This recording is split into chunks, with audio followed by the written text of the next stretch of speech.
নমস্কার বন্ধুরা, আজকে তোমাদের সাথে আমি একটা ডিমের রেসিপি শেয়ার করতে চলেছি। বাড়িতে যদি কোনো সবজি না থাকে আর একটা পদ দিয়ে যদি ভাত খাওয়ার জন্য বানাতে চাও, তাহলে এই রেসিপিটা অবশ্যই একবার বানিয়ে দেখো। আমরা ডিমের নানা রকম রেসিপি বানিয়ে থাকি, এই রেসিপিটা একবার হলেও অবশ্যই বানিও। এই রেসিপিটাতে না কোনো সেদ্ধ করার ঝামেলা আছে, না অমলেট করার ঝামেলা আছে, কিন্তু চটপটা স্বাদের একদম চটপট হয়ে যাবে এই রান্নাটা। তাহলে কিভাবে বানিয়েছি দেখে নাও। আমি সুস্মিতা রান্নাবান্নায় স্বাগত জানাচ্ছি।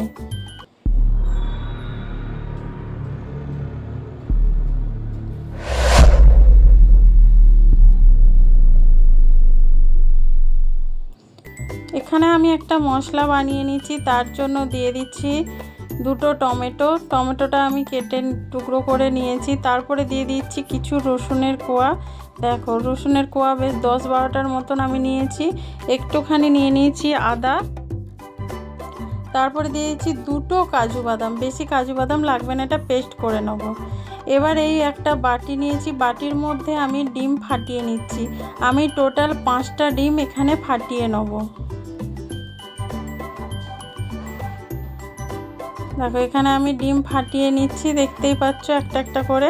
টোটাল আমি 5টা ডিম এখানে ফাটিয়ে নেবো। দেখো, এখানে 5টা ডিম আমি ফাটিয়ে নিয়েছি।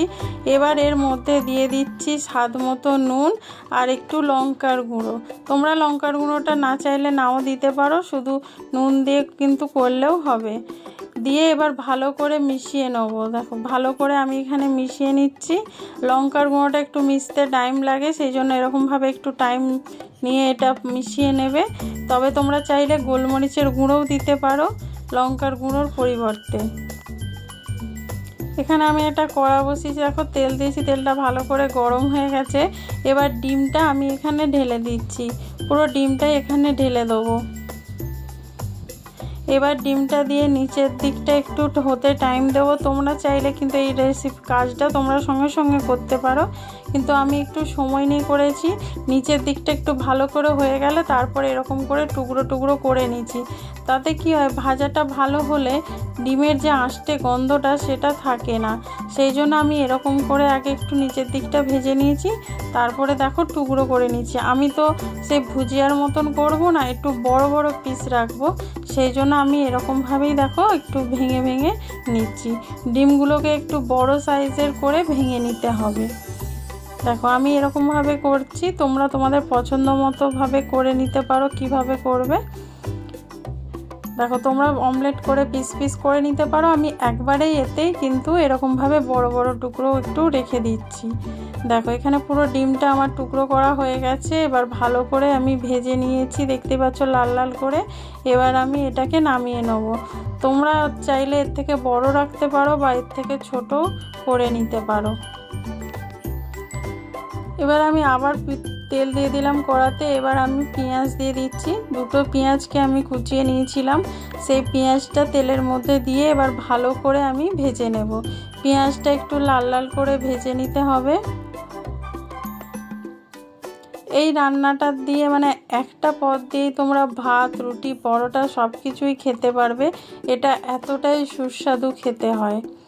দেখো, এখানে পেঁয়াজটা আমার ভালোভাবে ভাজা হয়ে গেছে, দেখতেই পাচ্ছ। এবার যে মশলাটা আমি পেস্ট করে রেখেছিলাম প্রথমে, টমেটো, আদা, রসুন, কাজু বাদাম, সেই পেস্টটা এখানে আমি দিয়ে দিচ্ছি। দিয়ে ভালো করে মশলাটা কষিয়ে নেব।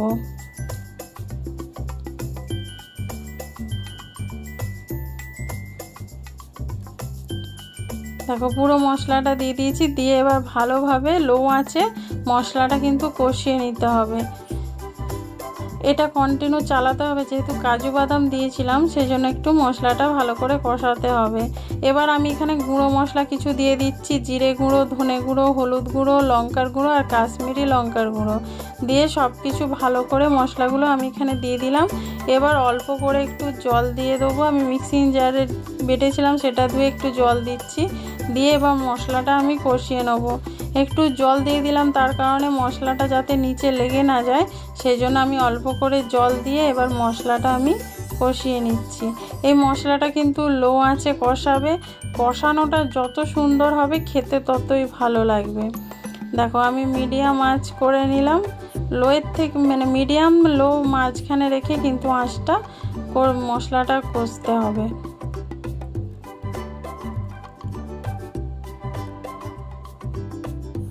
দেখো দেখতে পাচ্ছ এখনই কালারটা কত সুন্দর এসে গেছে। এইভাবে সময় ধরে একটু মশলাটা কিন্তু কষিয়ে নিতে হবে। দেখো এখানে মশলাটা খুব সুন্দর কষানো হয়ে গেছে। এবার দিয়ে দিচ্ছি গোলমরিচের গুঁড়ো, কসুরি মেথি আর গরম মশলা দিয়ে এবারও ভালো করে মশলাটা আমি কষিয়ে নেব। এই একটা পদ দিয়ে কিন্তু তোমাদের রান্না কমপ্লিট হয়ে যাবে। অনেক সময় শাকসবজি খেতে ভালো লাগে না বা ইচ্ছে করে না কিছু বানাতে, তো তোমরা এই ডিমের রেসিপিটা বানাতে পারো। আমি অল্প করে আরও একটু জল দিয়ে দিলাম, যেহেতু মশলাটা একদম শুকনো হয়ে গেছিলো, কষতে গেলে পুড়ে যেতে পারে, সেই জন্য আমি এখানে অল্প করে একটু জল দিয়ে দিলাম। দিয়ে এবার ভালো করে মশলাটা কষিয়ে নিচ্ছি।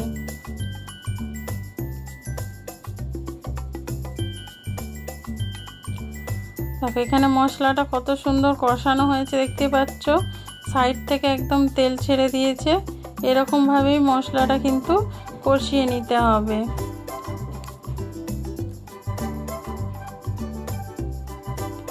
এবার বন্ধুরা এর মধ্যে আমি দিয়ে দিচ্ছি 2 চামচ দুধের সর। তোমাদের কাছে দুধের সর না থাকলে ফ্রেশ ক্রিম থাকলে তোমরা সেটাও দিতে পারো। আমি এখানে 2 চামচ সর দিয়ে দিচ্ছি, যেহেতু আমি ফ্রিজে সর তুলে রেখেছিলাম।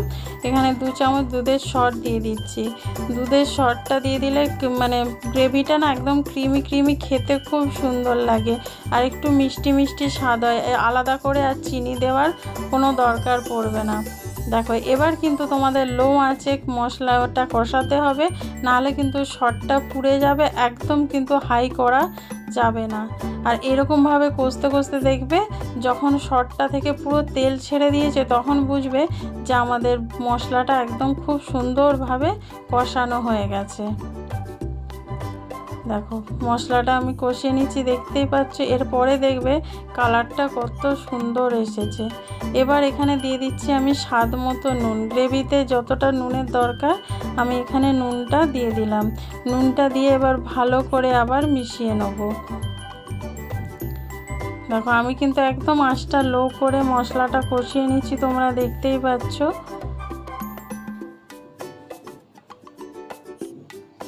বন্ধুরা এতটা পর্যন্ত যদি আমার ভিডিও ভালো লেগে থাকে, লাইক কমেন্ট শেয়ার অবশ্যই করো। আর তোমরা ভিডিও দেখছো কিন্তু লাইক করছো না, প্লিজ লাইক অবশ্যই করে দিও। লাইক করলে না নতুন নতুন রান্না করার ইচ্ছেটা অনেক বেড়ে যায়। বন্ধুরা তোমরা দেখলে মশলাটা কত সুন্দর কষানো হয়েছে। এবার আমি অল্প করে একটু জল দিয়ে দিলাম। তোমরা যেরকম গ্রেভি রাখতে চাও সেরকমভাবে তোমরা জল দেবে। আমি অল্প করেই জল দিলাম, কারণ ডিমটা তো ভাজা আছে, বেশিক্ষণ ফোটাতে লাগবে না, সেই জন্য আমি অল্প করেই জল দিলাম। মশলার সাথে জলটা ভালো করে আমি মিশিয়ে নিয়েছি। এবার ফুটতে দেবো, ভালো করে ফুটিয়ে নিতে হবে। এখানে ঝোলটা ফুটে গেছে। এবার ভেজে রাখা ডিমগুলো আমি এখানে দিয়ে দেবো। ডিমগুলো দিয়ে ভালো করে ঝোলের সাথে মিশিয়ে নেব। মিশিয়ে 2 মিনিটের মতন আমি এখানে ফুটাবো, যাতে ডিমের মধ্যে মশলাগুলো ভালোভাবে চলে যায়। সেই জন্য 2 মিনিটের মতন আমি এখানে রান্নাটা করে নেব। এখানে তোমরা চাপা দেওয়ার আর দরকার নেই। দেখো 2 মিনিট পরে তোমাদেরকে দেখাচ্ছি। দেখো একদম গ্রেভিটা একদম মানে মাখো মাখো হয়ে গেছে, আর সাইড থেকে দেখতে পাচ্ছ একদম তেল ছেড়ে দিয়েছে। এবার তোমরা নামিয়ে গরম গরম ভাতের সাথে, রুটির সাথে, পরোটার সাথে সার্ভ করতে পারো, খেতে অসাধারণ লাগে। দেখো ঠান্ডা হওয়ার পরে দেখো কত সুন্দর লাগছে।